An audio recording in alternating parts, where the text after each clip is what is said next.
What's up, YouTube? My name is Jason, and this is my take. Hope you guys had a great weekend. I'm back, and today we're going to be talking about the new Summer Walker album, Still Over It. Singer-songwriter Summer Walker is back with another collection of Toxic Tales. Now, this is the sequel to her 2019 album, Over It. And this is a project that made me a Summer Walker fan. Her opening up about the constant pain and heartbreak she's experienced and how it's affected her in terms of how she moves with relationships and things like that to this day. It's really remarkable. I love how she's drawn such a large fan base off the relatability alone. Summer tells stories that aren't far-fetched or fabricated, and a lot of people can relate to it, especially women who may have been going through similar experiences in relationships. Just to have a voice like Summer Walker to just, speak to them and let them know that, she's experienced it as well. I think it's really dope, just the authenticity of Summer and what she talks about. Since we last heard from Summer, there was a lot of, talk and a lot of drama surrounding her pregnancy, as well as her relationship with producer London on the track, who's the father of her child, and surprisingly was credited with producing a couple tracks on here.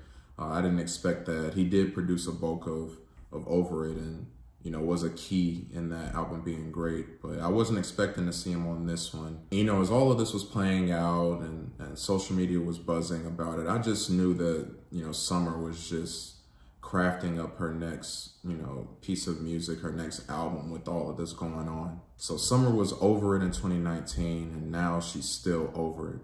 So what are my thoughts on this album?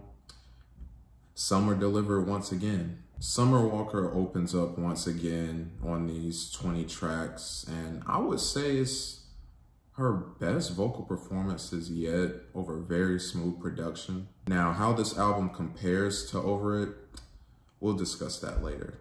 But for now, let's talk highlights. Bitter was a very nice and chill opener to this album that included some narration at the end of the song by Cardi B, which I really enjoyed. Knowing that Cardi B had similar experiences when it came to her pregnancy as it was in the news, and, a lot of the things that was going on with her and Offset and their struggles. It was cool to kind of see her, give some guidance and some advice to Summer as she's going through it. I love how she was talking about, they like to get clout off you and what's going on, but you literally make music that people love. So you use that and get clout off for them. You actually get paid for it. You actually get real money. So I like that Cardi was really encouraging her. The song No Love sees Summer Walker teaming up with SZA, which was a very dope collaboration. I really like these two together. It's just making me more and more impatient for a SZA album like TDE, RCA, like, what's up, man? Where is it? I also love the different notes that Summer was hitting on the chorus of this song as well. It sounded amazing. The song Constant BS, in my opinion, was Summer's best track vocally. In all honesty, I feel like she was hitting a lot of notes and her range was in a place that I don't think I've heard before on other works. Switch a man out. See Summer talking about how in her past and dealing with different men, it's pretty easy for her to move on and get back out there. But this situation that she's in now is really hard for her to leave or even go, despite the signs being there, despite the red flags. There's just something about this person that keeps her there. This was such a smooth beat, and even the drum pattern was so simple, and it honestly didn't need to have a lot going on for this track to do what it needed to do. My favorite track, hands down, was the song Unloyal that featured Lennox. This song sounded like something you would hear in a jazz club, honestly. Both Summer and Lennox are just venting about how they've been treated by men in the past. I love the lines that both of them give at the end of their verses where they talk about how they're just too fine. Like, I'm too fine for you to be doing this to me. And I agree, because like look at this. Like, fellas, how we messing this up? I also enjoyed the track Toxic. I will say I didn't really care for Lil Durk's verse on here, and I feel like maybe it was the production that had me feeling this way. Maybe his verse would have fit on a different track.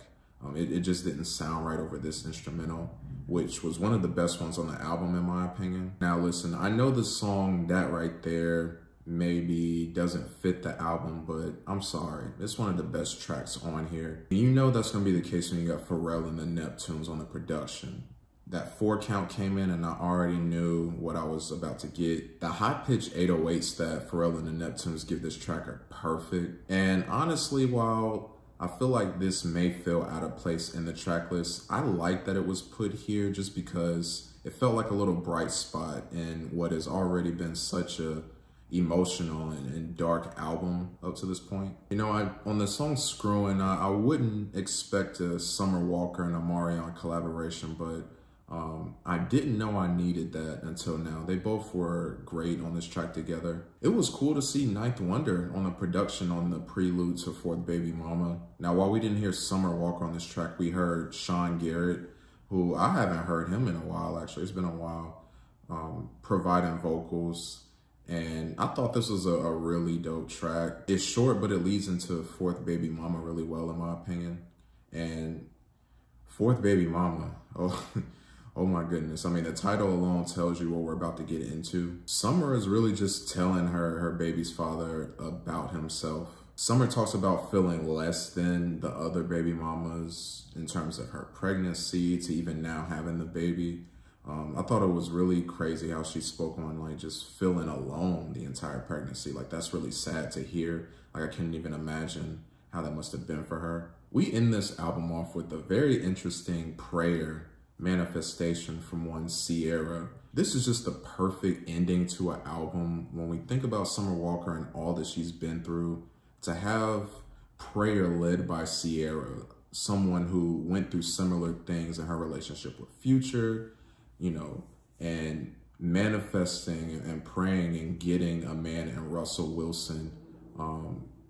This is just the perfect way to do it. And I know that Summer is, you know, took this prayer and she says her own prayers and manifests herself because at the end of the day, she just wants healthy love and she deserves it. Now, of course, this is not a perfect album. So let's dive into some of the cons and some of the songs that didn't really do much for me.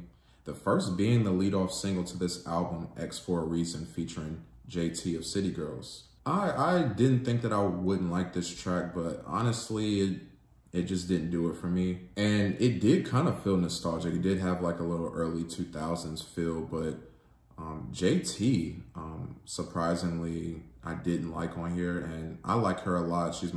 I prefer her in terms of the two City Girls, but I think maybe the issue I had with her on this track was the issue I had with Durk on Toxic. It just didn't fit this song. Like that verse might have been good on a different beat or a different type of song, but it just didn't work on this one. Circus was another track that didn't really do it for me. Honestly, it just left a lot to be desired and it was a pretty boring track.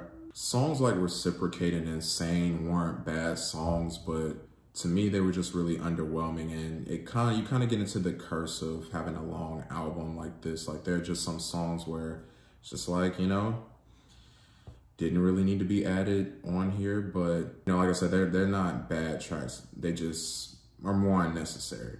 So all in all, Summer Walker is delivering yet again amazing R&B music. Now, I will say, if I'm comparing this to Over It, I would actually prefer Over It over this project. I say this to say because the current album here, Still Over It, is a sequel to Over It.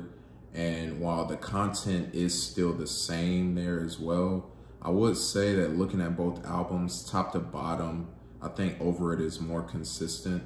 Despite all that, Summer has delivered two of my favorite R&B albums in the past few years. I'm gonna go out on a limb here and assume that Summer Walker's next album is gonna be called Always Over It, and I'm looking forward to it. I'm gonna give this album a 7.5 out of 10. So what'd you guys think of this new Summer Walker album? Did you love it? Did you hate it? What were your favorite tracks? Let's have a discussion down in the comments. Thank you guys for watching. Got a couple more videos coming for you this week. Please like and subscribe to the channel. I'm Jason. This has been my take, and I'll see you next time.